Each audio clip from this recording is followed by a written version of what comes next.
Viewers and subscribers, welcome to my channel, Technical News Service.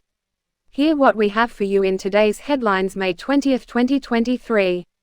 St. James records third murder under SOE. Man shot and killed by gunman at funeral in St. Catherine. Missing fisherman found dead. Pastor weeps when sentenced to 15 years for hold down and take. Also in the headlines, family worried after woman's disappearance. Enough evidence to find the SOE killers, says Chang. And, councillor calls for urgent work on Santa Cruz drains. Please remember to like, share, comment, and subscribe to my channel. Also hit that notification bell so you can be the first one to get notified when we drop a new video. Stay tuned for details.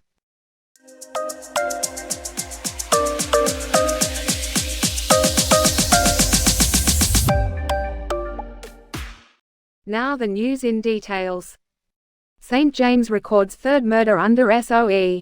The St. James police are currently processing a scene where a man was shot and killed along the busy Harbour Street in downtown Montego Bay. Reports gathered so far are that two men, traveling in a Toyota Probox motorcar about 3 p.m., were ambushed by armed men who opened fire at the vehicle, injuring both men. It is understood that one man has since succumbed to his injuries while the status of the other man is yet to be ascertained. This is the third murder to be recorded this week following the double murder which took place in Bogue Village on Wednesday night. These incidents come despite the parish of St. James being under a state of public emergency (SOE), which was declared on Tuesday. The SOE, which is set to last 14 days, was imposed following an upsurge in murders and other serious crimes in St. James and neighboring Hanover in western Jamaica. Man shot and killed by gunman at funeral in St. Catherine. A man was chased and shot dead by unknown assailants while attending a funeral at the Meadow Rest Memorial Gardens, Spanish Town, St. Catherine on Friday, May 19. The deceased has been identified as Daniel Watson, a 40-year-old construction worker of 46 2nd Street, Kingston 11. Reports from the Spanish Town police are that at about 3 p.m., Watson was among a group of mourners at a funeral when he was pounced upon by gunmen who opened fire, hitting him. The police were alerted and he was taken to hospital where he was pronounced dead. The other mourners escaped unhurt. Investigation continues. Missing fisherman found dead. Michael Collington, a Portland fisherman who was reported missing by his family on Thursday, was found dead on Friday morning, following an intensive search by the police. It is reported that family members became overly concerned on Thursday after Collington did not return from his trade of spear gun fishing. A search of the coastlines of Norwich, Snow Hill, and St. Margaret's Bay by local fishermen and the Marine Police Thursday afternoon came up empty-handed.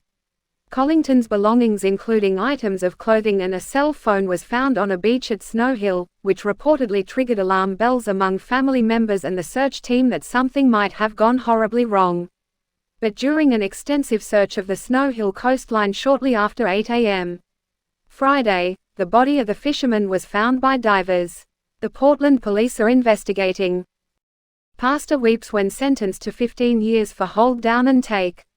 The Kingston pastor principal who was in April convicted for hold down and take his receptionist teacher on the job in 2014 wept after being handed a 15-year and 1-month sentence by Supreme Court Judge Justice Anne-Marie Lawrence Granger on Friday. The pastor, whose name is being withheld to protect the identity of the victim and the school, is to serve 12 years before being eligible for parole. He had been convicted in early April, following an 8-day trial which began on March 22 before a judge and jury. In the allegations outlined by the prosecution, the complainant, who was 24 years of age at the time of the incident, met the pastor principal who headed a small educational institution in the corporate area, while on a job hunt. According to the woman, she went to his school to make inquiries on a day in 2013 and was made an offer by him the same day to come on board as a receptionist teacher. She told the court that on a day in January 2014, whilst she was at work, her employer, who is a married man and who had made several advances to her, dragged her into the kitchen at the premises and had sexual intercourse with her without her permission and without a condom. The pastor principal, in an unsworn statement from the dock, however, denied that he held down the woman and maintained that he had sexual intercourse with her, but with her permission. The character witness for the pastor principal said she knew him for many years and he was a stern man. Friday, the convicted man, during the sentencing address by the judge, was highly emotional, calling upon God throughout, while his victim looked on teary-eyed. The judge, in outlining the aggravating factors, said he had, among other things, abused his position of trust as the young woman's employer.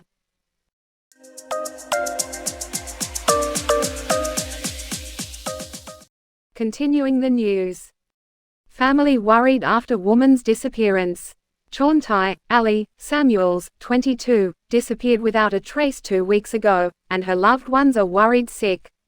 Speaking on Thursday, Samuel's mother Jerdine Dixon said this behavior is unlike her daughter, and she is pleading with anyone responsible for her disappearance to release her. I am hoping that they never ill-treat her and I want them to send her home to her family. If they don't wish to take her back, just let go or drop her off at the nearest police station. I really need to get her back, Dixon said. She said she was told that Samuels was last seen in her Kintyre, St. Andrew community on May 5 where she allegedly met with someone. After that no one saw her and she just didn't return home. This is unlike her to just leave. Her 3-year-old daughter lives with her father, but Ali would not leave her family, she said. A missing persons report was made on May 8 by Dixon at the Popping police station. Samuels is of slim build and brown complexion. She was last seen wearing a white top and pink shorts. She lives alone and nothing is missing from her house. We were supposed to meet up the Saturday, which is the day after she went missing. I messaged her and up to now the message still hasn't gone through, Dixon said. I don't even know how I am coping and is just the strength of God keeping me. My own strength fail me long time. I cannot eat, sleep or work. I just can't focus anything except finding my daughter, she added. Loxley Samuels, father of the missing woman, said the days have been extremely stressful. I really want back my daughter. It's hard to focus on anything. She loves her baby passionately and every day she asks me for her and I don't know what to tell her, he said. The $250,000 cash reward is also being offered for information leading to the whereabouts of Samuels. Anyone knowing Samuel's whereabouts is being asked to contact the nearest police station. Enough evidence to find the SOE killers, says Chang. Following Wednesday night's double murder in Bogue Village, which took place just over 24 hours after a state of emergency (SOE) was declared in St. James, National Security Minister Dr. Horace Chang is giving assurance that the police have the means to apprehend the perpetrators. Chang, who toured National Water Commission facilities in Norwood, St. James alongside Matthew Samuda, Minister without portfolio in the Ministry of Economic Growth and Job Creation with responsibility for the environment, said he expected the SOE to impact the carnage in the parish. The SOE is not a perfect tool, but it has significantly impacted the level of violence around St. James, Hanover, and Clarendon, and that incident was one incident which had a tragic outcome. There is enough evidence to find the players and perpetrators and to deal with them, said Chang. Unfortunately, it happened in the area of a SOE, but it reflects the level of availability of firearms in Montego Bay and persons' willingness to challenge the law at any time. There was a killing in Bogue just a day before the SOE was declared, involving a particular individual who is from the Bogue Hill area, and this incident appears to have been a reprisal coming out of that event, explained Chang. In the Bogue Village incident, 4 men were shot by gunmen at a cashpot outlet. 30-year-old businessman Jermaine Miller, of Bogue Village, and a man identified only as Tall Man, were killed. The police have good information and good intelligence and should be able to apprehend the perpetrators rapidly.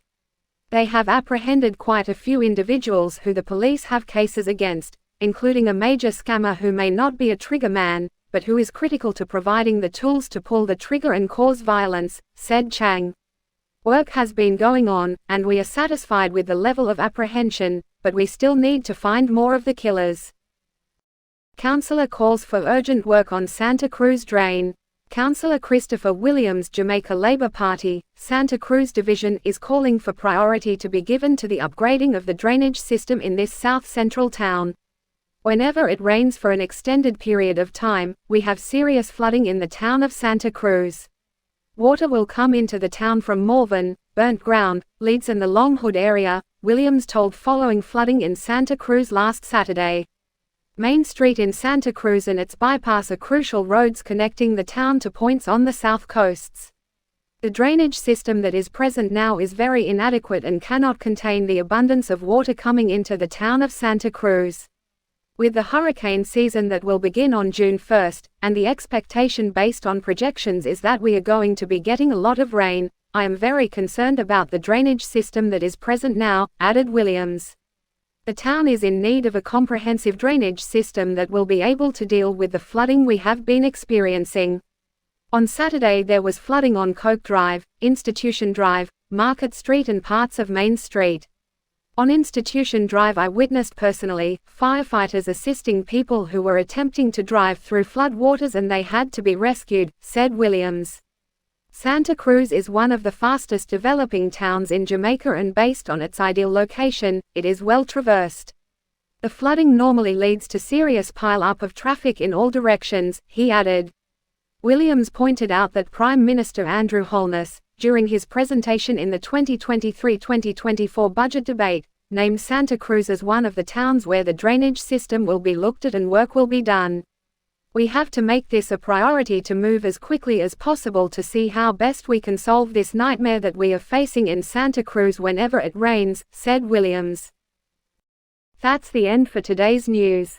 Hope we keep you informed and thanks for watching. Until next time, keep safe out there and have a great weekend.